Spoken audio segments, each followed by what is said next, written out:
안녕하세요. 3학년 정치화법 12번째 디딤 영상 시간을 시작하겠습니다. 자, 이번 시간은 민주국가와 정부 형태에 대해서 공부하도록 하겠습니다. 교과서 44쪽, 학습지 37쪽부터의 내용입니다.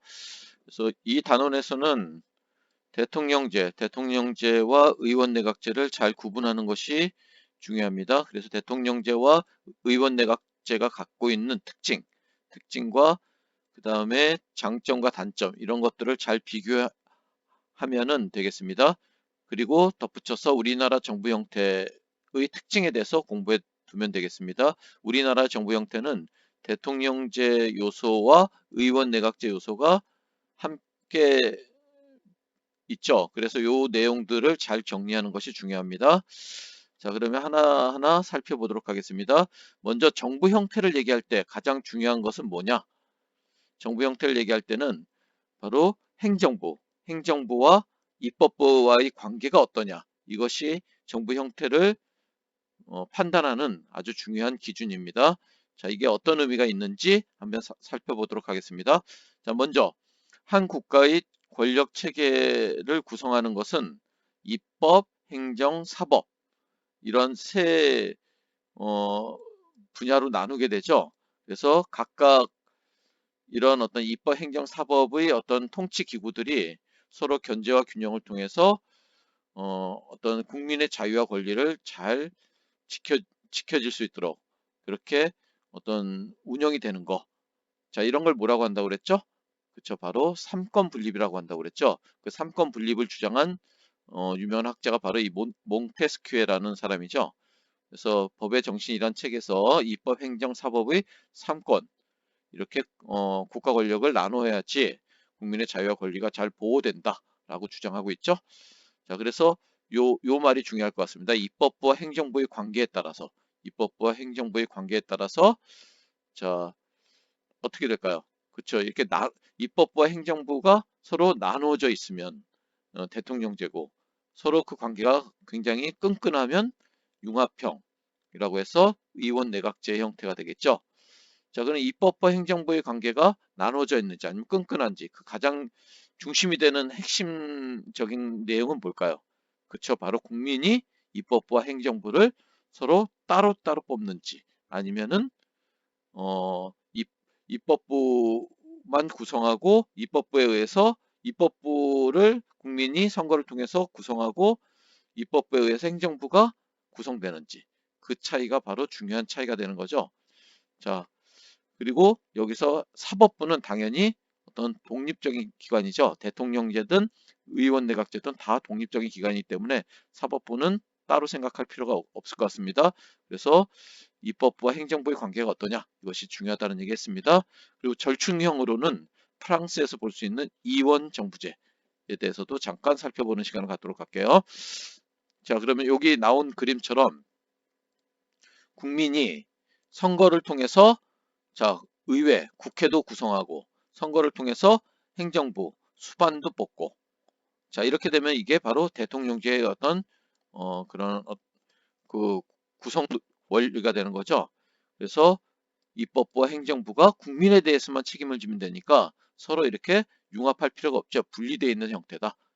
그래서 입법부는 행정부에 대해서 동의권이나 승인권 또는 탄핵소추권, 주요 공직자에 대한 탄핵소추권 이런 어떤 무기를 통해서 행정부를 견제하고 행정부는 입법부에 대해서 법률안 거부권을 통해서 입법부를 견제하고 이런 정부 형태가 바로 대통령제가 되겠죠. 그래서 이렇게 법률안 거부권이 있다는 것이 대통령제의 아주 중요한 포인트죠. 그 다음에 의원 내각제는 국민이 행정부를 구성하는 것이 아니죠. 선거를 통해서 행정부를 구성하지 않고 선거를 통해서 의회만 구성하면 입법부에 의해서 총리가 선출되고 내각이 구성되는 거죠. 그래서 입법부와 행정부가 굉장히 끈끈한 관계로 맺어져 있고 서로 간에 어떤 무기가 있죠. 견제할 수 있는 무기가 있는데 의회는 행정부의 내각 불신임권이 있고 행정부는 의회를 해산할 수 있는 권한이 있죠. 자, 이런 의회 해산권이나 내각 불신권 이런 것들이 나오면은 바로 의원 내각제적인 특징이다 이렇게 얘기할 수 있겠네요. 자, 그럼 구체적으로 의원 내각제의 의미와 특징에 대해서 살펴보도록 하겠습니다. 자, 의원 내각제는 의회에서 선출된 내각을 중심으로 국정이 운영되며 내각은 의회에 대해 정치적 책임을 지는 거죠. 내각과 의회가 굉장히 끈끈한 관계로 맺어지는 거죠. 끈끈한 관계로 맺어져서 절대 군주의 권력을 제한하는 과정에서 바로 입헌군주제를 바탕으로, 자, 어느 나라일까요? 그렇죠, 바로 영국이 되겠죠. 입헌군주제를 바탕으로 의회 중심의 정치를 형성하면서 성립되었다, 이렇게 돼 있죠. 자, 입헌군주제. 입법부와 행정부의 관계가 어떤 관계라고 그랬죠? 끈끈한 관계라고 그랬죠. 권력융합형이다. 권력융합형. 밀접한 관계를 갖고 있다는 거 꼭 기억하고, 국민이 선거로 의회를 구성하고 의회에서 과반수 의석을 차지한 정당 대표가 다수당이 되겠죠. 다수당이 정권을 차지하는 거죠. 이 다수당의 당수, 보통 당수가 뭐가 되죠? 총리가 되어 내각을 구성하는 거. 이게 바로 의원 내각제의 특징이라고 볼 수 있겠죠. 그래서 내각은 의회에 대해 정치적 책임을 지고 반대로 의회도 내각에 대해 정치적 책임을 지는 거죠. 그래서 총리는 행정부 수반이지 국가 원수가 아니죠. 자, 의원 내각제에서의 국가 원수는 행정부의 총리가 아니라 따로 대통령이나 국왕이 있다라는 거, 그거를 알고 있으면 되겠네요. 특징을 보면 아까 얘기했듯이 권력융합형이라는 거, 그래서 입법부에 의해 행정부가 구성됨으로써 권력융합적인 정부 형태를 띠고 있다. 그리고 의회와 내각의 긴밀한 협조가 이루어지겠죠. 그래서 의회에서 선출된 총리가 내각을 구성하게 되고 내각은 의회에 대해 연대 책임을 지게 된다. 굉장히 밀접한 관련이 있기 때문에 연대 책임을 진다는 거. 그리고 의원이 뭐 장관이라든지 이런 강요라고 얘기하죠. 강요를 겸직할 수 있다. 내각의 어떤 구성원을 강요라고 그러죠. 이 강요를 겸직할 수 있고 내각도 자 내각도 그렇죠. 법률안을 제출할 수 있는 거죠.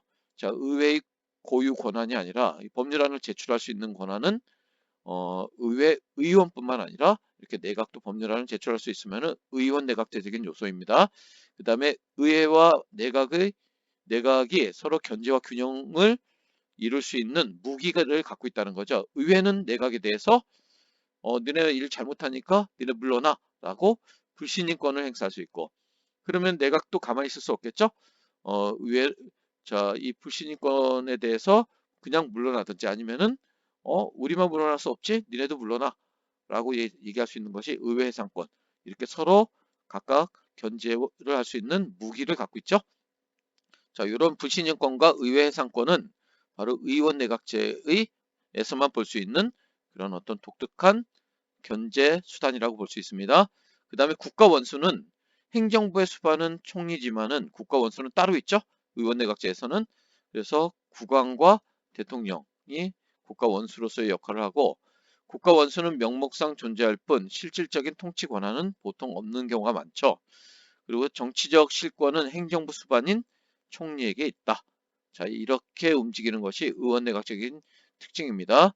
그래서 그 의원 내각제의 장점과 단점을 보면 정치적 책임과 국민의 요구에 민감하죠. 굉장히. 그래서 뭐 중간에 그만둘 수도 있는 거고, 임기가 끝나지 않아도 중간에 얼마든지 그만둘 수 있고, 의회와 내각의 협조가 잘 이루어지는 경우에는 능률적인 행정이 이루어질 가능성도 있죠.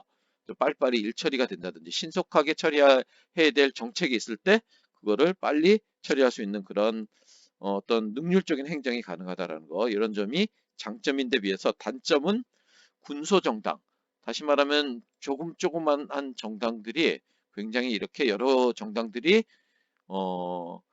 의회에 진출할 때는 전국이 불안할 수 있다는 거죠.